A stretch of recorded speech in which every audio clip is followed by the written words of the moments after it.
Well, good morning, everybody, and welcome to another edition of You and Me and Multiple Sclerosis. My name is Pam, and I've been living with multiple sclerosis for 37 years.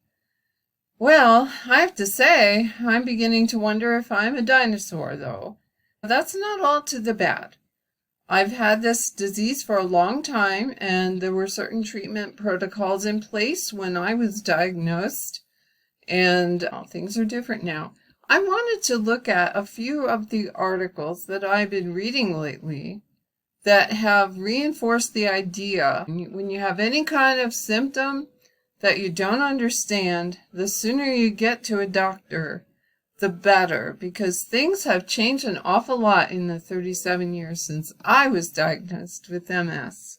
So let's take a look. Well, first of all, here's a Medscape article that just came out a little while ago, earlier this month.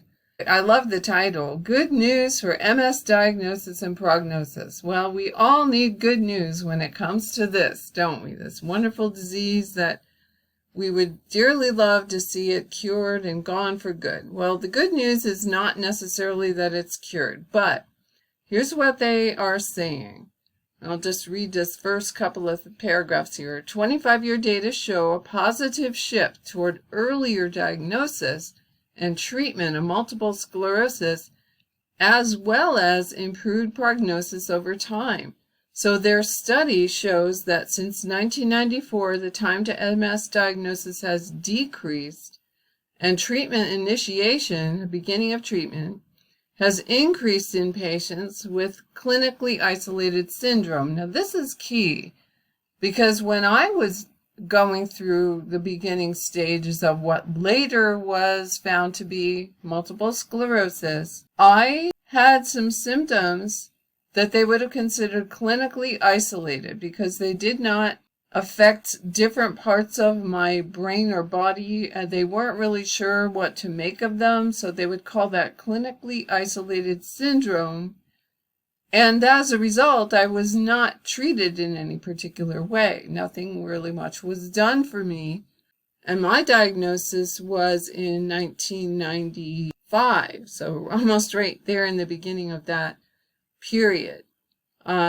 But it says down in the next paragraph, those who received a diagnosis in more recent periods when newer diagnostic criteria were used were less likely to reach disability milestones than patients diagnosed earlier. Okay, well, that's definitely key because it took years for the diagnosis to finally be made for me. I knew before the doctors told me that I had multiple sclerosis. The other thing that was different when I first started having problems was the state of diagnostic tools. When I started having optic neuritis, I went into the MRI tube and they discovered that I had inflamed optic nerves, but they honestly didn't know what to make of it. They'd never seen it before because the MRI was so new, they didn't even know how to interpret the information, even when they had it. Well, clearly they've come a long way since then. And people who have any kind of issue at all, they know pretty much right away that they ought to get them in the MRI and take a look at what's happening in their brain. And when they see things happening, they know what they are. They know what the white spots are. They know what inflammation looks like in the brain. So they can tell what's happening. When I first started, none of this was in place. And I think some of you who've had MS as long as I've had it, you can tell the same kinds of stories, unfortunately. It was pretty rare for a doctor back in those days to say, you know what, you might have multiple sclerosis and we need to get you on a therapy. That was really rare back in the 90s when I was diagnosed. Near the end of the article, there's another interesting point. Although the article emphasizes the changes in diagnostic criteria over time, the data make a stronger case that the real improvements have been the earlier use of disease-modifying therapies, the availability of better disease-modifying therapies, and factors such as increased emphasis on improving general health. When I was first diagnosed with multiple sclerosis, or it was strongly suspected, My neurologist sent me home with videotapes to watch for 3 different therapies because that's what was available then. They were known as the ABC drugs because they started with those letters. There was Avonex, there was Betaseron, and there was Copaxone. And I decided on Copaxone after watching the videos and talking with my husband about how those therapies would be administered. They were all injectables. Avonex was intramuscular, and Copaxone was subcutaneous. The intramuscular was only once a week.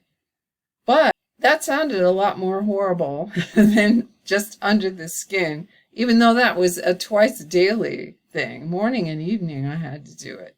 The literature said that there were flu-like symptoms that would persist with Avonex for several days, and I thought, well, if you have to have the shot once a week and you have flu-like symptoms that persist several days, you're going to spend most of your time feeling like you have the flu, and who wants that?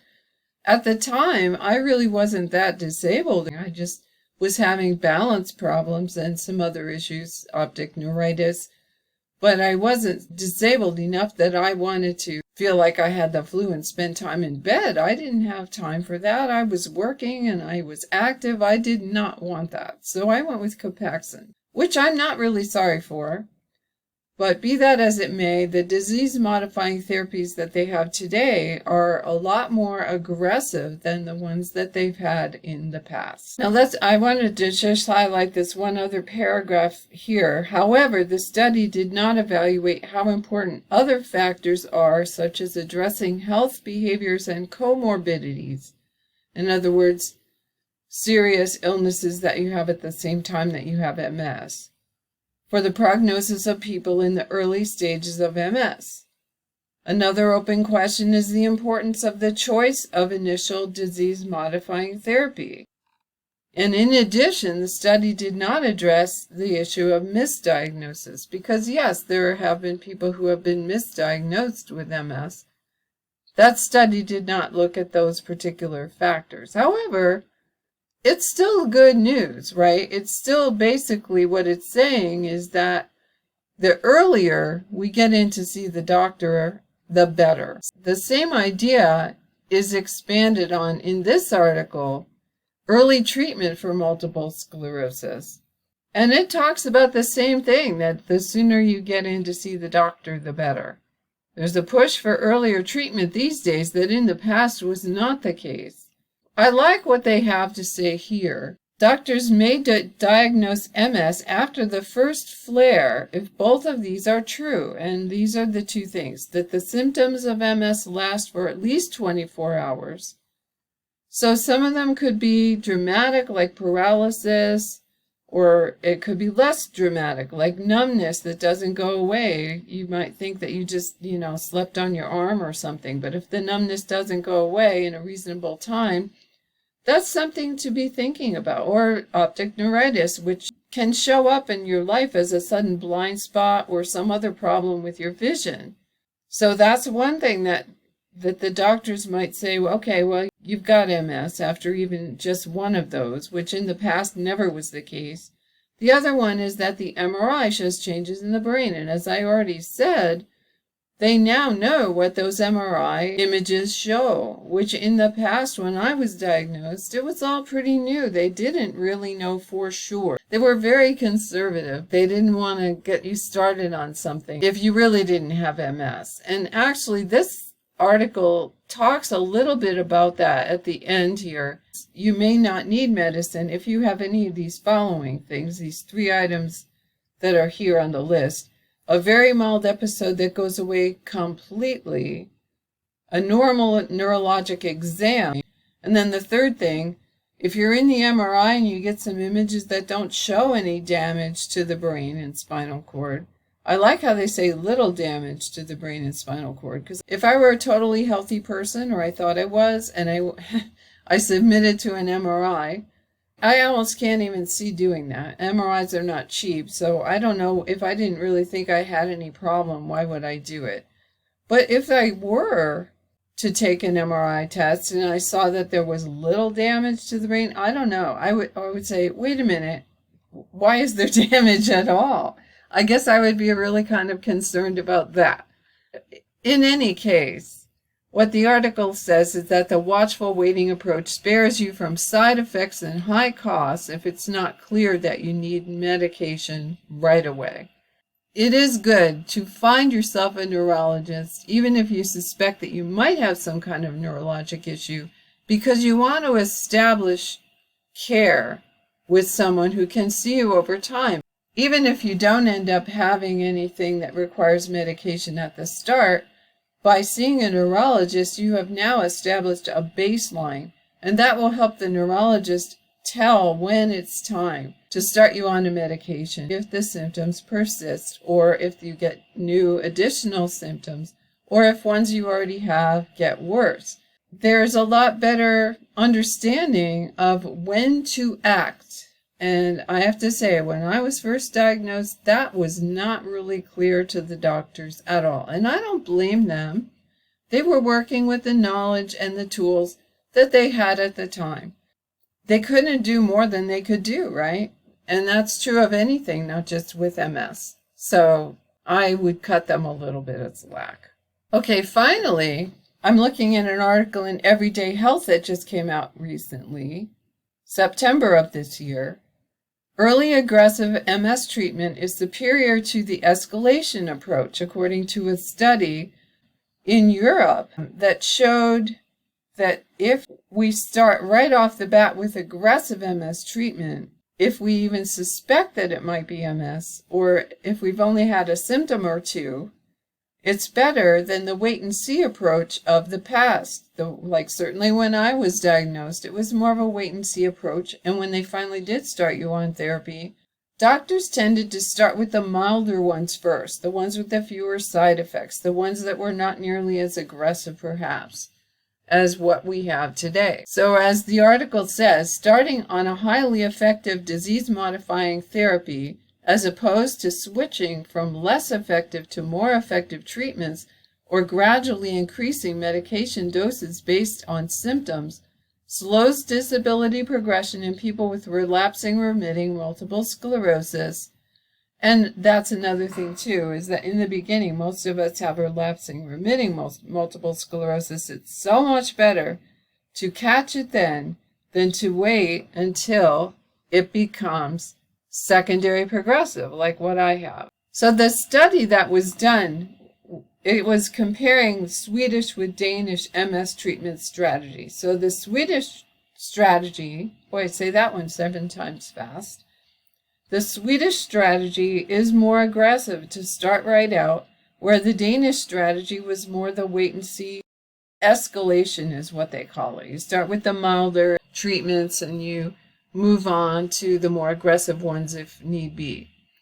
By starting out with the more aggressive drugs, as a Swedish study was finding, it was a lot less likely that you would progress in your disability. So if you've had MS for a really long time and you're wondering to yourself, okay, am I the victim of doctors who were not aggressive enough? Again, I would cut those doctors some slack, because the only reason we know that some of the early therapies were not as effective as the therapies of today is because we have years of data to show.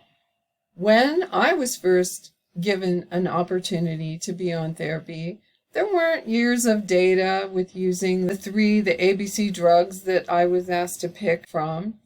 I had to go with what we all knew at the time, which wasn't much. We now know a lot more about how effective the older drugs are. But at the same time, I would caution you to realize that we're now in the same boat with the more aggressive drugs that we were with the ABC drugs that I was taking. Because we don't have years and years of data on those drugs either, for their efficacy or for the side effects that they might have, or what populations they work better in than others, what types of MS would they work better with than others. Is there a treatment for the progressive forms of MS that truly works over the long term? And are the side effects manageable or worth the risk, or countless other factors? So the doctors are given a lot more to work with now than they had before, and in a way that's a blessing, but also makes the job a little bit more tricky than it used to be, because everyone who presents with MS is in a different place, and their symptoms are different, and their tolerance for risk is different. Their physical activity in their daily lives is different. Either their job demands it or because they're active in their personal lives. One size does not fit all. And so the doctors, though they now have a smorgasbord of things they can give us to try, still have to make a lot of decisions. So in a way, it was easier in the olden days when either A, they just figured they had to wait, or B, there were only a handful of drugs and they could say, here, pick one of these. It doesn't really matter. That was kind of what my neurologist said. You can pick any of those. It doesn't really matter. Well, in the long run, it probably did matter. But the doctor didn't really know how to match me up with the best therapy. Again, it wasn't the doctor's fault. It's just the tools that they had available to them at the time. Okay, well, this is about it. This is what I have to say. But I just wanted to share with you this groundbreaking idea that the sooner you get started on therapy, the better. And if you have just started with your MS journey, or you're not really sure if you have MS, get to a neurologist and talk seriously with them about the therapies that are available and what ones might be right for you. If you can keep yourself from becoming more disabled, do it. By all means, do it. I know that MS is not yet curable. If it is possible to keep the level of disability low, you can pretty much live the life that you had planned to live without worrying about your disability on a daily basis, counting the cost on every single thing that you do, like people who have had MS for the same length of time that I've had it. There's so much that we can be thankful for that medicine is providing for us now. But we still have to be active in our MS. We still have to be active in our exploring of treatment options. Gone are the days when the doctor will just tell you, this is what you need to take, so here, go get this filled. It's not like that anymore. It's a give and take with the doctor. It's a conversation. And the sooner you start that conversation, the better off you will be in the short term and certainly in the long term. Well, that's all I have for today. Thank you for watching, and I will see you again in my next video.